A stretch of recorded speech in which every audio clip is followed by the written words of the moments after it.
Muslim. Joining me now, Charlie Sykes, conservative radio host in Milwaukee, Wisconsin, and an MSNBC contributor. So, Charlie, I mean, at the most basic sort of surface level, this looks like a victory for Ryan insofar as he's going to crush Nehlen, and Trump doesn't want to get embarrassed, so he's probably going to endorse him tonight. Yeah, this doesn't do much for Ryan. Ryan was going to get 70% plus in the election, but it does help Trump stop the bleeding here in Wisconsin. Look, you know, when he refused to endorse Ryan, that was a real problem in Wisconsin. It was a humiliation for Reince Priebus. It was a humiliation for Mike Pence. They've been putting tremendous pressure. There's been a lot of blowback, a lot of dissatisfaction in the Republican base here. So, you know, again, it's kind of unusual for him to walk it back, but again, it's not going to change the outcome, although it's going to definitely ruin Ann Coulter's whole day tomorrow. Well, here's the thing. So you got Ann Coulter as a great example, right? So she wrote a book that is this sort of frankly anti-immigrant book. She says all sorts of offensive things. Adios America, I believe it's called. Clearly a blueprint for the Trump campaign. Nehlen is someone who, you know, is contemplating ethnic cleansing, I think you'd have to call it. I mean, the mass deportation of a religious group. And he's running in a Republican primary. There's a certain degree to which it does seem to me like Pandora's box is open, and it doesn't get closed up if Trump loses. Yeah, you almost had the sense that you basically had this gates to this toxic sewer of white supremacy and hatred that were opened up here.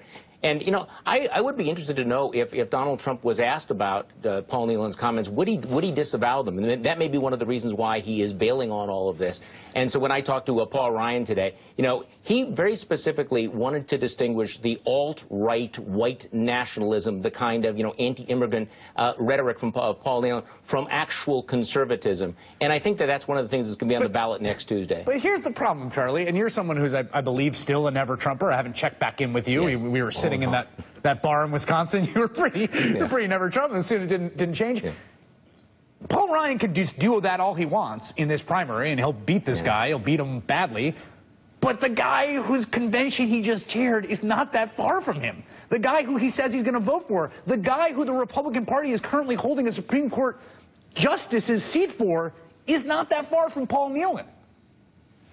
No, this is the exquisitely painful dilemma for Paul Ryan, and I was trying to press him on how is he going to be able to walk this incredibly difficult moral and ethical tightrope. So I asked, you know, his standard line is, well, my endorsement's not a blank check. And I asked him, okay, but is there some point at which, I don't know, the check expires, it bounces, you cancel the check? And he did say, if you listen to the tape, yes, there is, absolutely, there might become some moment. I'm not going to lay it out what it would be, but at least he put that marker down. And particularly when you see these polls beginning to hemorrhage, you saw the fundraising letter that he put out yesterday saying we can't give President Hillary Clinton a blank check.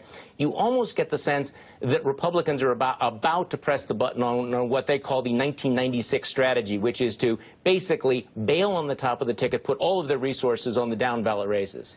Let me ask you this. I said this the other day on Twitter, and I'm curious to hear if you agree with this. It seems to me that the GOP in its modern incarnation as a sort of coalition of sort of economic conservatives, foreign policy conservatives, religious conservatives, that sort of three-legged stool of Reagan, it can survive a Trump loss but can't survive a Trump win.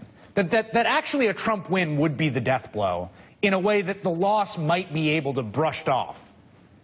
Yeah, I agree, in part because if conservatives can't stand up to candidate Trump, would they stand up to a President Trump?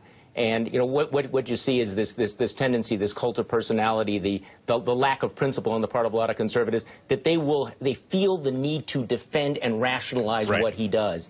And as a result of that, as I said earlier during the primary, then you own all of this. You know, you own the misogyny, you own the racism, you own the nativism, you own the gaffes, you own, you know, the bizarre attitudes and ideas about foreign policy. And I just sort of get the sense that a lot of these folks are just putting their head down, they're holding their nose, you know, they keep repeating this mantra, it's a binary choice, you know, it's all the Supreme Court. But if there was actually a Trump presidency, I mean, I think it probably would be the end of modern conservatism, at least the post-Reagan, post-William F. Buckley of conservatism. All right.